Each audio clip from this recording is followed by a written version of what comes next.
we've seen that so many times. Somebody coming along is not going to realize what's going on. There's a car right there that potentially could have been involved. Yeah. It's lunchtime. Oh, here we come. Here comes another pit attempt. She's on someone's lawn.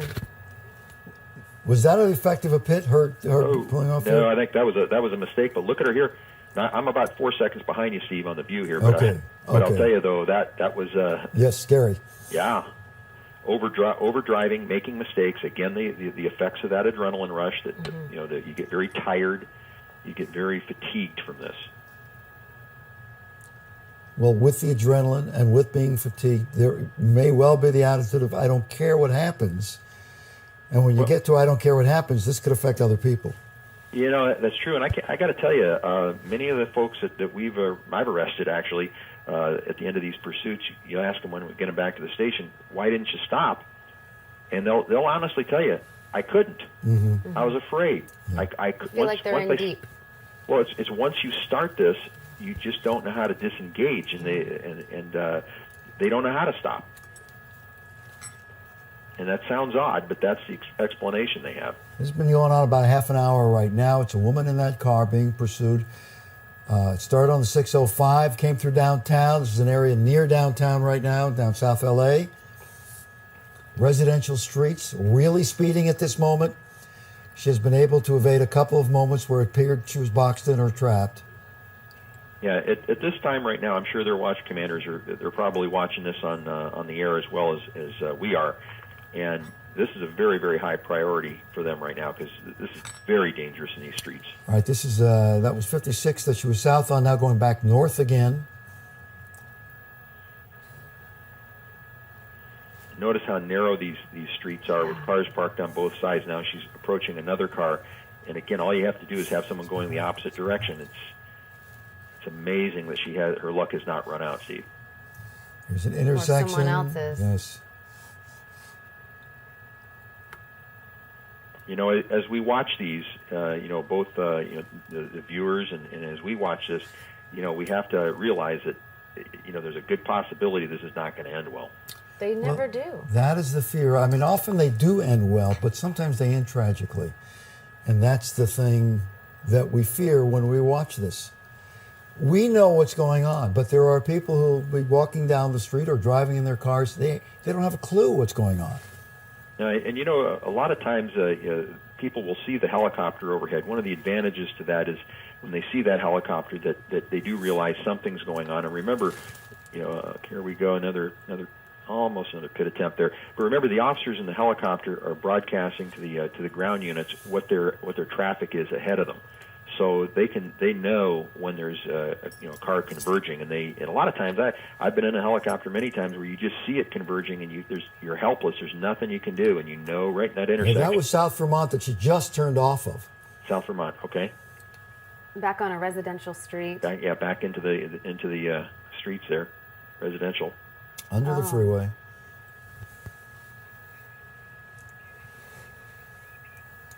All right, we're getting an update here. This apparently started in Duarte, and we've been talking about one woman in the car. Now the belief is that there are 3 people in that car we're looking at.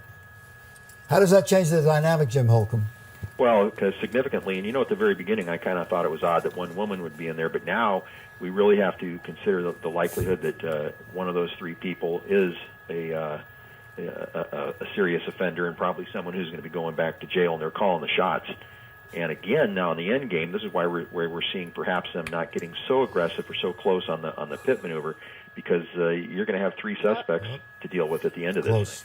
That was close. That truck came close. And Oh, goodness.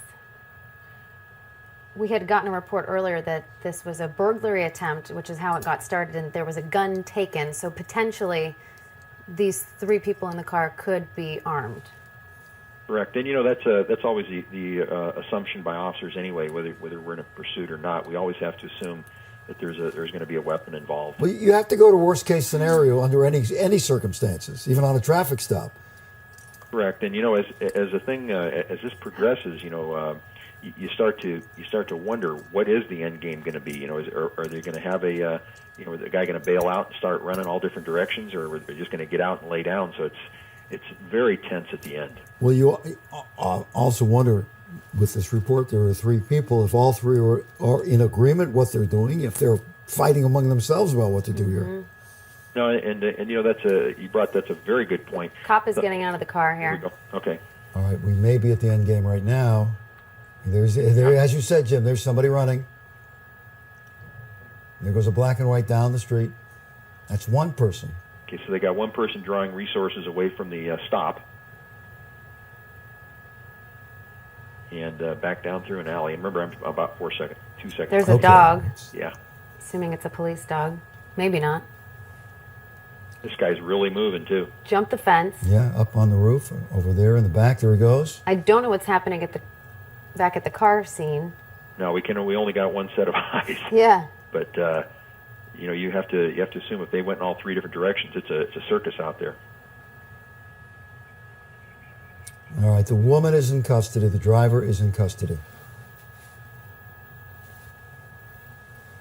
And this... Like he's going inside of a window or something, perhaps. Might be breaking in a window there at the house, tearing a screen off. I can't quite tell. All right, Jim, we have the 3 people. The woman's in custody. The other 2 are still at large. We're seeing one here who is either hiding behind the tree or trying to break into the house we're looking at, the building. Yeah, it we're appeared that looking he pulled a screen off. He might have gone inside that house. And like we said at the beginning, this is a worst scenario. Yeah, especially if he's armed.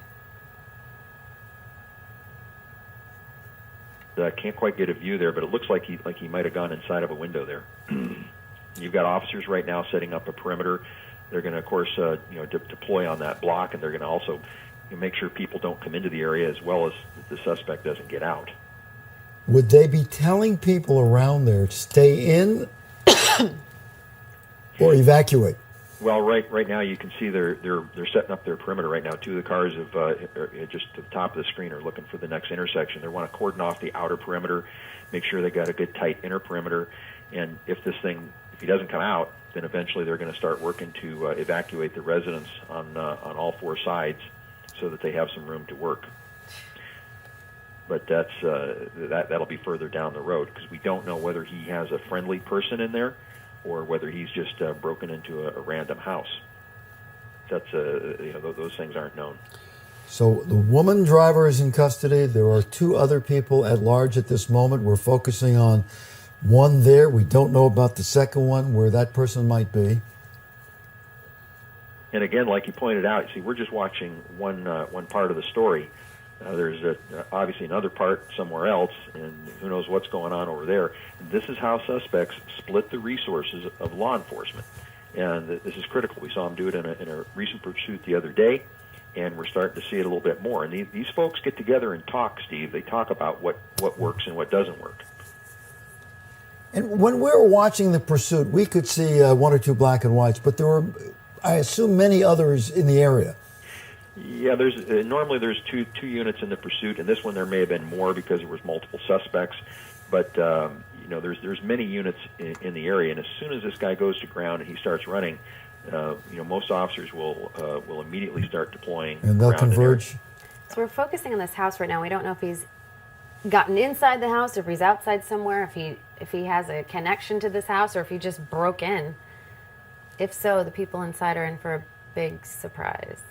Yeah, we got somebody's walking out of one of the houses there at the lower portion of the screen, but I guess we can't get around that house. I'm not quite sure where that is in proximity to LAX. It may be difficult to get around on the airspace. It's right near their airspace over there.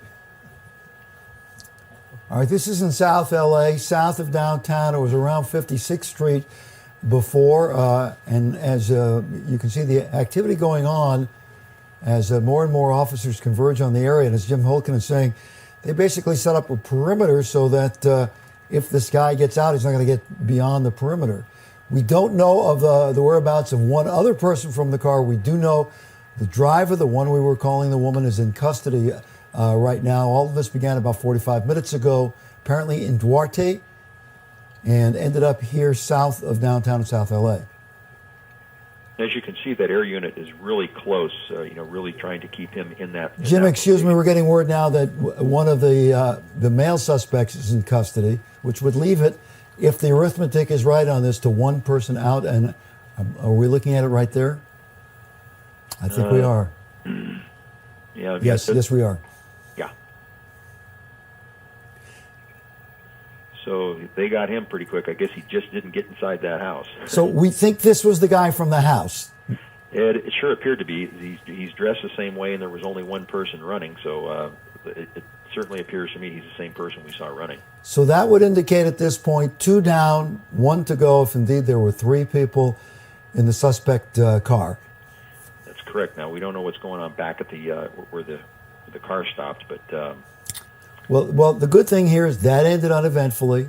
Yeah. They got the woman driver in custody. That uneventfully. Nobody hurt. No accidents. Yeah, no accidents.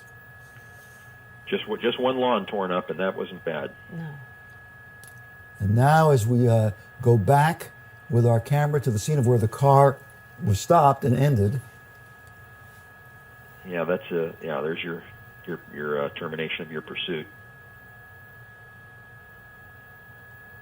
And there's the vehicle right there with the open door of the blue car. So we still have one suspect outstanding. That's what we understand at this point.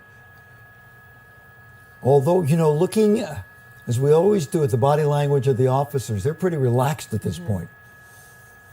Yeah, but they're here at the scene. We don't know how far away this other person may have gotten. Like this suspect we were previously looking at, he was already, about a block and a half, almost 2 blocks away.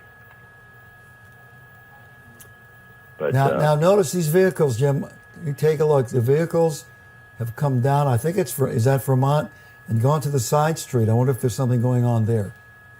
That looked like a supervisor's car there. That's probably going down there to see what's going on with the other suspect.